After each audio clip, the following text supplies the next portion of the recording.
నా Kingdom cinema ఈ Kingdom cinema తోటి మన విజయ్ దేవరకొండ గారు కింగ్ అయిపోయారన్న. సినిమా మామూలుగా లేదన్న. అసలు ఈ కింగ్డమ్ ఈ రాజ్యానికి రాజు మన విజయ్ దేవరకొండ అన్న. అసలు ఏమన్నా సినిమా అన్న, స్టార్టింగ్ నుండి ఎండింగ్ వరకు అసలు మామూలుగా లేదు. చాలా అంటే చాలా ఎక్సైటింగ్గా, చాలా ఎంగేజింగ్గా తీసుకున్నారు. అండ్ గౌతమ్ తిన్ననూరి గారు ఇంతకుముందు అన్ని హిట్ సినిమాలు తీశారు, బట్ ఈరోజు మాత్రం బ్లాక్ బస్టర్ సినిమా అందించాడన్న. అండ్ విజయ్ అన్న ఎలాంటి కంబ్యాక్ అయితే కోరుకున్నాడో ఆ కంబ్యాక్ మనకి ఇన్నాళ్ళకి ఇప్పుడు వచ్చింది. నా మైండ్లో ఒకటే సాంగ్ రన్ అవుతుంది, ఎన్నో ఏళ్ళ ఆకలికి అన్నట్టు ఆ విజయం ఈరోజు సాధించాడు విజయ్ అన్న. సో హ్యాట్స్ ఆఫ్ అన్న. సో చాలా అంటే చాలా బాగా అనిపించింది. అండ్ బ్యాక్గ్రౌండ్ స్కోర్ మాత్రం అనిరుద్ధ్ గారు కుక్కను కొట్టినట్టు కొట్టిండన్న. నెక్స్ట్ లెవెల్ ఉంది. అండ్ వాళ్ళిద్దరి అన్నదమ్ముల అనుబంధం కూడా బాగుంది. అండ్ లాస్ట్కి ఒక ట్విస్ట్ ఉందన్న.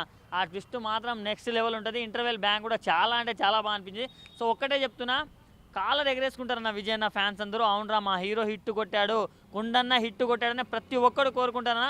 సో ప్రొడక్షన్ వాల్యూస్ కూడా చాలా బాగున్నాయి, డైరెక్షన్, స్క్రీన్ ప్లే కానీ ప్రతి ఒక్కటి బాగున్నాయన్న. నేను ఇప్పుడు ఒక్కడే వచ్చిన, సాయంత్రం మళ్ళీ ఫ్యామిలీతో వెళ్తా, మీరు కూడా ఫ్యామిలీతో వెళ్ళండి. Thank you.